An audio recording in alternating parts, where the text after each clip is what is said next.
Welcome, everyone, to episode 408 of Just Joshing. It's story time, post When Words Collide. My reading guest this week is Jae Lavelle. Jay's got two stories he's reading from, and they're both really cool. One's from his novel, and one's from a special short story we'll talk about later. But before I get into that, I'm going to actually talk a little bit about WWC. It was an unusual year this year because it was purely an online event, and it went well. A lot of good presentations out there. I was really a big fan of the editing panel by Jonas Saul, Jen Serrano, Dwayne Clayton, and Susie Vidori. Dwayne did a really good job hosting, and Susie, Jonas, and Jen are really, really good. It was a great little panel. Like I said, I've become more... It's easy to become a fan of someone like Susie Vidori the more you listen to her. Her other panel about positivity is really, really good. As far as my panels went, you can already listen to them online. Two of them anyway. Podcasting A to Z is already up. The live stream is. I will actually put the full proper episode up as well. And as is the hold on, what am I thinking here? Well, advertising for the apocalypse kind of blew up in my face. The Zoom, for whatever reason, shifted the address around. I'm not sure what happened exactly. So when I set up the meeting, I copied the URL to it, gave it to Randy. That's what I did. And for whatever reason, Zoom just did not do what it was supposed to do. I don't understand it.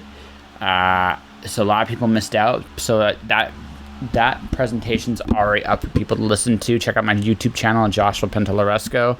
It's literally the last video I have. I have the live stream version, and I have the version that I recorded specifically for the presentation. They're both up there. Listen to either of them. One of them I swear a little bit more. But yeah, it was a good time. It was a great event, and I miss the people there. When Words Collide is one of my favorite weekends of the year. You get to see so many amazing people show up and do their thing. And I'm hoping to get my registration in next month, so I'm guaranteed to be there for 2021. Actually, it was funny because this year was going to be my final When Words Collide for the short term, simply because I just felt like I needed a year away from the show. But in regard to what happened, we still haven't had a proper 10th anniversary, and I kind of want to see the people I saw, because there's some just amazing gifted people, and it's like I said, it's a great weekend. It really, really is. Anyway, let's conclude chapter 5 of The Cloud Diver, and then after that we'll get to my good friend Jae Lavelle. All right. This episode of Just Joshing is sponsored by Indie Imprint. Indie Imprint supports creators by creators. Whether you are writing a book or creating a video game, Indie Imprint works with its clients to produce, edit, and present their projects to the world. For more information, check out their website at www.indieimprint.com. Cloud Diver, Level 1-5, Chapter 6. Feed Void Life. D_truth at The Truth Is Out There. Unverified account. It's been fun, kiddies, but I'm out. I have things to do and plebeians to deal with. While we drove to the station, I got the chance to identify myself on the feeds. My picture and profile were out there for all to see, and a handsome reward for turning me in. It was so nice that I was half tempted to try and collect my own bounty. The more I read, the more nervous I got about being led directly into the belly of the beast. Still, it was too late to turn back now. As we marched through the offices of the district, I saw quite a few officers stare at me. It occurred to me that some of them were thinking about that reward as well, but none of them dared to move. Gunblade would stare at them, and they'd blanch and back off. I thanked whatever fates had put me with her. I'd probably be dead now otherwise. She led me to the section of the station where doors had names attached to them. A lot of them were shut and locked. It looked as though some of these offices had been used in years. A few of them still had lights on, and Gunblade turned to one of them. The sign on the outside of the door read, Hannah Beret. Lieutenant in big bold letters. Gunblade didn't even bother knocking. She turned the knob and went inside. Hannah sat at her desk smoking a cigarette. Stress tablets and other forms of stress relievers like cigarettes and Vitapaks littered the desk. She looked pale and bags were present under her eyes. This was not a woman that rested well. You have our audacity, girl, Hannah rasped to Gunblade without even looking up. Marching him here like it's no big deal? You do realize I have to arrest him now, right? It's the safest place for him, Gunblade answered, not denying anything Hannah had said. I gulped. I really didn't like the idea of her arresting me. 9 years of handcuffs, fingerprinting, and an empty, meaningless cell did not fill me with optimism with this plan. I barely managed to avoid squeaking at the thought of them. I came here for a reason, Gunblade assured her. Oh no, you have another one of your ideas. Hannah puffed on her cigarette harder. The embers grew brighter somehow as ash fell into the tray with a much quicker rate than before. You know me and my ideas, Gunblade said. Yeah, I do, Hannah answered with dread. Why do you want to use our interfaces? I want him to use them as well. Why? I made a promise. Always trying to keep your word.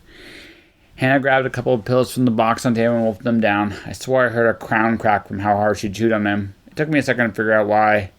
I was a wanted man and Gunblade wanted a criminal to access police systems. Is this a normal day? I asked Hannah. A wanted man wants us to arrest him. I had a crazy man on crystal amphetamine show up on the station wearing a paper bag for clothing, claiming that the devil made him dress this way. I had 2 women try to pick on a chimera transhuman for being an abomination, and I had a 15-year-old nearly blow the town up trying to turn on a super collider. So, I guess it's normal. Somehow, a prototype super collider makes my own problems feel a touch inadequate. I could see the idea might require some medication.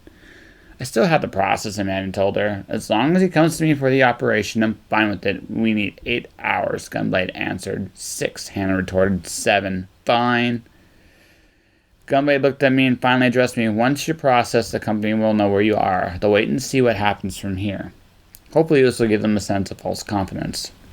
You do realize that he aided in destruction of corporate property, resisted arrest. Hannah sagged for a minute at the weight of this whole bizarre situation before showing some steel with her gaze. This was no bullshit look he should give someone she was questioning. I was sure. We owe you too many favors not to sweep you under the rug when you need to. He isn't shit to us. To you, he will be, Gunblade stated with ice. Why is that? Because with him, your boy will be cured. I was surprised at how sympathetic Gunblade had become. Not because it isn't natural to be sympathetic, but rather how quickly she moved between extremes. The hard-nosed negotiator officer softened for just a second. She looked about to collapse in her grave. He can save him? Maybe, Gunblade said noncommittally. He alright? He's stable for now. Her voice was so fragile, as if by speaking her prayers he would crumble in front of her. They say he'll be okay. I'm not stupid, though. No promises, Gunblade said, but there is hope. The gravity of what we were doing struck me. It was an ancient boogeyman of a virus causing this devastation, and what I kept thinking about was my daemon. Yet for all his days, how many mothers and fathers were like Hannah here who only cared about their families? Too many.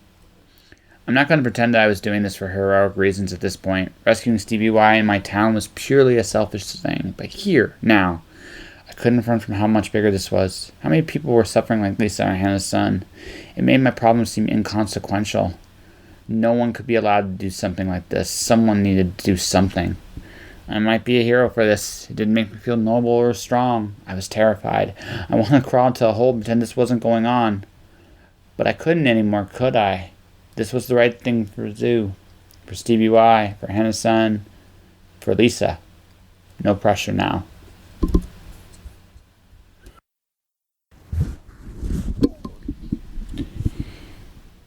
And how about that? Chapter 5 is done, and next week we're going to take a little break as a special guest takes on the reading next week. More on that when we get there. But I want to introduce Jae Lavelle. Jae Lavelle I met years ago on Spilling Ink, and I thought he was the most outgoing, one of the funniest dudes I'd ever met. Such a gentle, gentle man. For all his, I think actually that's him to a T. He might be one of the gentlest human beings I've ever met. And I think that is why I think sometimes he does the issues he deals with. This is a man that cares and feels the things around him. And probably sometimes wishes he didn't. And I know maybe Jay, I may be hitting a little too close to home, and maybe I'm completely off base. But you're a good man. You're a really good man. And I think a lot of people would be surprised just how nice he is. And he's got 2 things here, and we're going to talk about the first one, which is from his novel. Hope you guys are not terrified of spiders too much, because Jay does a really good job here. So let's just get to that. Hi everyone, this is Jae Lavelle, and I'm going to be reading you an excerpt from Watching and Waiting, which is a short story in my collection of short horror stories that's called A Flutter of Darkness. Here we go. She crouched down low behind a stack of slowly rotting apple crates. An abandoned girl in an abandoned place. Mud that smelled of dead fish soaked through the canvas of her shoes and wet her feet. The thick, sick stench of the river mixed with the prevailing city smog to create an atmosphere all its own. Mary was utterly silent, even willing her heart to beat more faintly. The city slept in the distance at her back, but the water never slept, rushing gently toward the lake, gurgling as it wove around the concrete pylons at the base of the bridge. There was another sound, though, one only she could hear, a soft scraping as the man dragged his package to its final destination. She saw him as clearly as if it was daytime and not past midnight. From her side of the apple crates, she watched through the slats while he labored down to the river's edge. The man wore tall rubbers, much more sensible than her canvas flats, but she owned no other footwear. He also wore a long black coat that stretched down past his knees. When he finally set the body down, he straightened, stretching his back. Her heart rate increased. She wrung her hands in anticipation. After his brief rest, the man unfolded the wrappings on his parcel and revealed her to the night. She was nude, as were those he'd previously brought here, with pearly white breasts jutting up toward the stars, and a proud, thin chin angled up as if, even in death, she knew her high station. When she'd been fully exposed, the man knelt down and touched her body all over. His gloved hands were careful, gentle. Mary tingled, and no amount of willpower would calm her racing heart. The man took the wire from his pocket. It had 2 wooden handles on either side of its length. He looped the wire under her arm, up by the shoulder, braced himself back, and began to work the wire back and forth, sawing through her flesh. When he came to the joint, he wrenched the limb hard, like a drumstick from a chicken. A piece at a time, he discarded her body into the river. Despite the coolness of the night, sweat dripped down Mary's back and soaked her armpits. She smelled the perspiration, one more noxious odor in a foul-smelling city, and her nose involuntarily wrinkled. The tingling tension ran throughout her body. She couldn't control it, and she found herself bouncing on the balls of her feet, waiting, enthralled. The torso was the most difficult for him. Even with the arms, legs, and head removed, the woman's midsection was a hearty package. He struggled to lift it, and Mary had the sudden urge to dart out, to go to him. "I'll help you," she would say, and he would look at her silently and nod his approval. But she didn't do that, for as much energy pulsed through her, she was also stuck in place, mesmerized. At last the torso sank into the current, and the man staggered back from the riverbank, his breathing hard, labored, rough. His heart must be pounding too. He pulled the gloves off and tossed them into the stacks of apple crates and other refuse as he left. Mary nearly had a heart attack when one glove landed only a few feet away from her. Ever so quietly, she turned and watched him go. As he walked away, she would be fully exposed to him. A dirty mouse of a girl, only 12 years old, squatting in the mud and junk with only a filthy dress to hide her. But he didn't turn. He trudged away, back to Chicago. Her heart hadn't slowed, but the tingling through her body turned to pressure. She lifted her dress higher and peed on the ground, adding to the already rank mud, then rose and walked to the riverbank. She stared down at the spot where the woman had lain, and felt like she could still see her. The white skin, dark, curly hair, and thick red blood. She smelled the blood mixing with the mud and the odor of excrement from the woman's opened bowels. Mary touched the muddy spot where the dismembering had occurred. A shiver crawled up her spine, but she wasn't cold. She felt honored. Then she stood again, abruptly, having forgotten a most special thing. She clomped back to the stacks of apple crates. It took only a moment to locate the first glove, the one that had landed nearest her, but she had to climb and claw and dig through the darkness to locate the other. When she had both gloves, she climbed to the top of the stack of hardwood crates. With careful, reverent movements, she slipped the gloves over her small hands. In the moonlight, she examined the dark, wet stains on them. She could have melted, could have died happily right then. She lay back and stared up at the night, her gloved hands crossed over her chest. She didn't understand everything in this world, but this felt right. Her own mother had called her a simpleton before she died, and the doctor, well, he hadn't known what to do with her. Mother was going to have her sent off to a girls' home, where she would learn sewing or maybe how to work in a factory, since she wasn't welcome at school. Then Mother had her accident. That day she and Mary were leaving their flat, and Mother fell down the wooden stairs in front of her. Her neck had twisted at a very strange angle. Mary actually heard the crack of bones breaking. That was a very strange day, watching Mother struggle to draw just a few more breaths. Mary stared up at the sky, with its sad moon and stars glaring down at her. She closed her eyes and slept.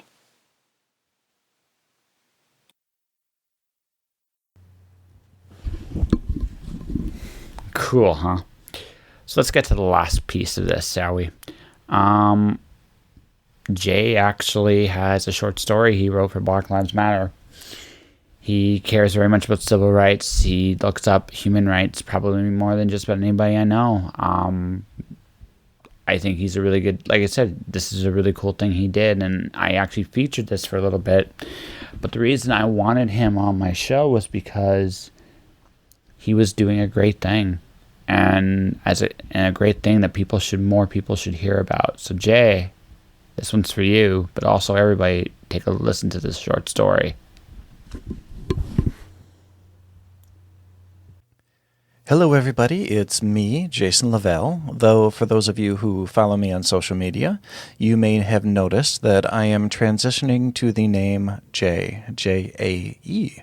But for now, either Jae or Jason is fine with me.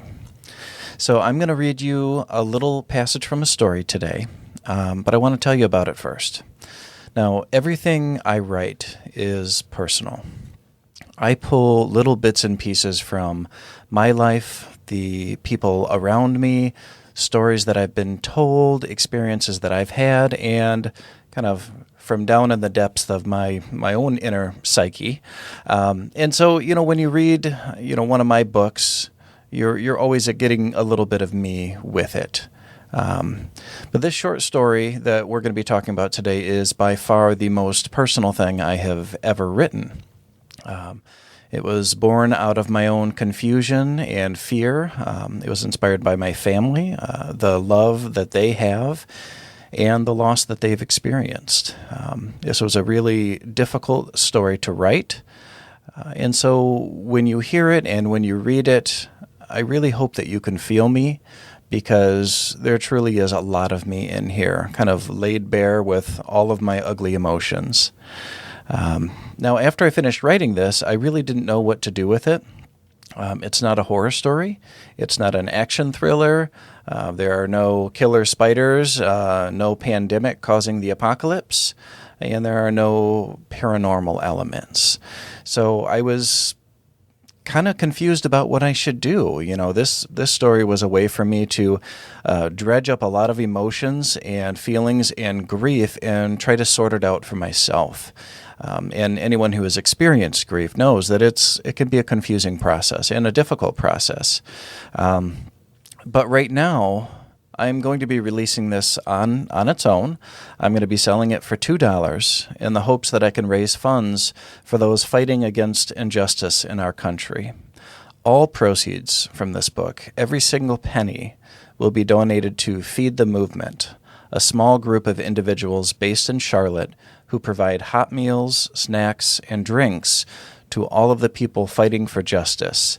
That includes those on the front lines of protests, those doing jail support, homeless and housing insecure individuals, black and brown folks, and any and all freedom fighters doing the work to liberate all people from the oppression of capitalism, police brutality, racism, sexism, xenophobia, queerphobia, transphobia, and misogyny.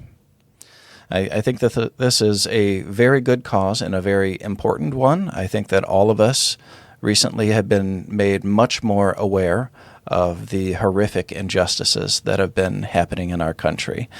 So I really hope that you will spend that $2, pick up this book, and enjoy a very heartfelt read, and also do some good in the world by supporting the people that are trying to effect change.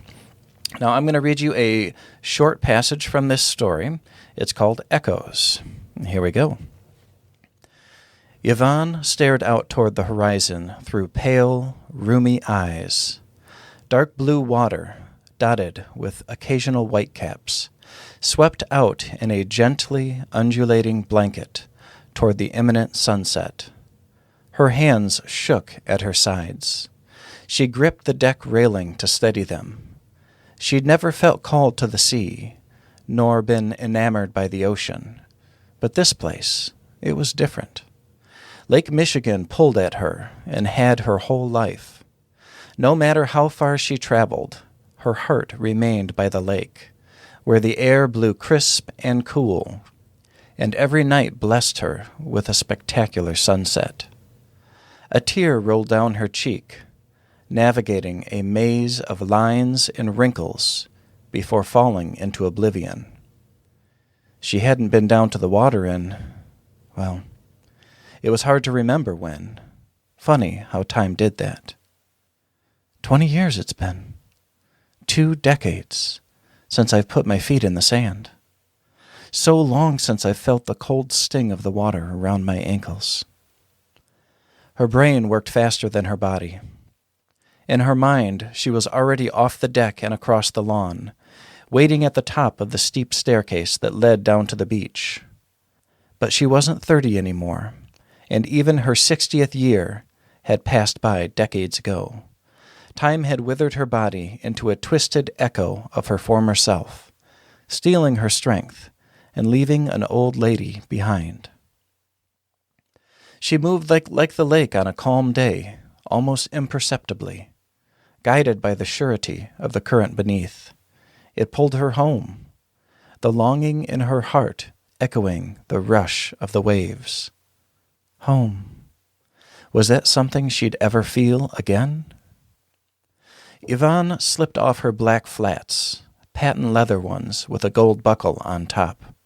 With first one big toe, then the other, she peeled off the compression socks that ran up her calves. Her breath came in labored huffs as she forced her tired muscles to move. She got both socks off and winded herself in the process.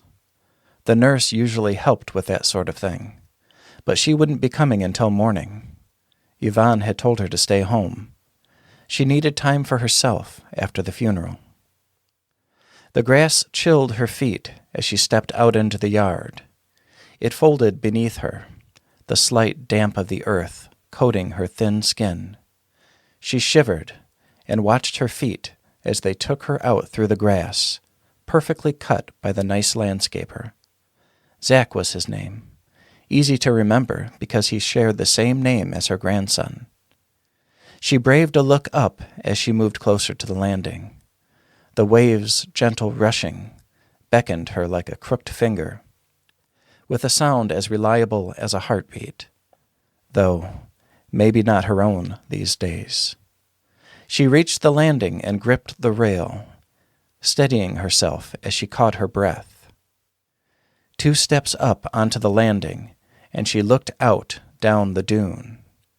Far below, Lake Michigan met land, gently kissing the shore like a lost lover, giving some, taking some, never quite enough for either. All right, so that was the beginning of Echoes, and that is actually available at threefuriespress.com or on Amazon, wherever you like to get your ebooks. Please help to support the brave men, women, and non-binary people who are out there fighting for justice every day. And thank you so much for listening. Goodbye. And with that, story time is done this week. Now, the short story is available now through Three Furies Press. All proceeds go to Black Lives Matter and civil rights movements, and I'm encouraging everybody to buy it. Jay, thank you very much for doing this, man. I appreciate you taking the time out of your day to do this. And that, everybody, is this episode of Just Joshing. We are almost back to normal. The story time will be back at its regular time next week. Like I said, I'll leave it. The guest is Brian Tan. But, well, you'll see for yourselves next weekend. Anyway, that'll do for this episode. If you want to support the podcast, you can do so a number of different ways. You can subscribe to the podcast. I'm on iTunes, Google Play, Spotify, Stitcher, Amazon, and pretty much anywhere platform you want to find me. You can definitely click on this, subscribe, let people know I'm out there. Number 1. Number 2. Buy my books. Alice Zero and is out, on the 25th this month. It's Alice in Wonderland, Greek mythology, and epic poetry, written by myself, illustrated by Kenzie Carr. It's awesome. I also have The Cloud Diver, which is illustrated by Lance Bond, written by myself.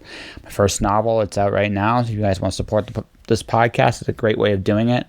I have merchandise as well. You want to buy a t-shirt, mug, go for it. Beyond that, my newsletter. I'm going to be sending out a special one on Tuesday, my post-WWC newsletter. I hope you guys check it out. Stay inspired. Keep doing your thing, guys, and I'll see you guys next week. All right? All right. Josh.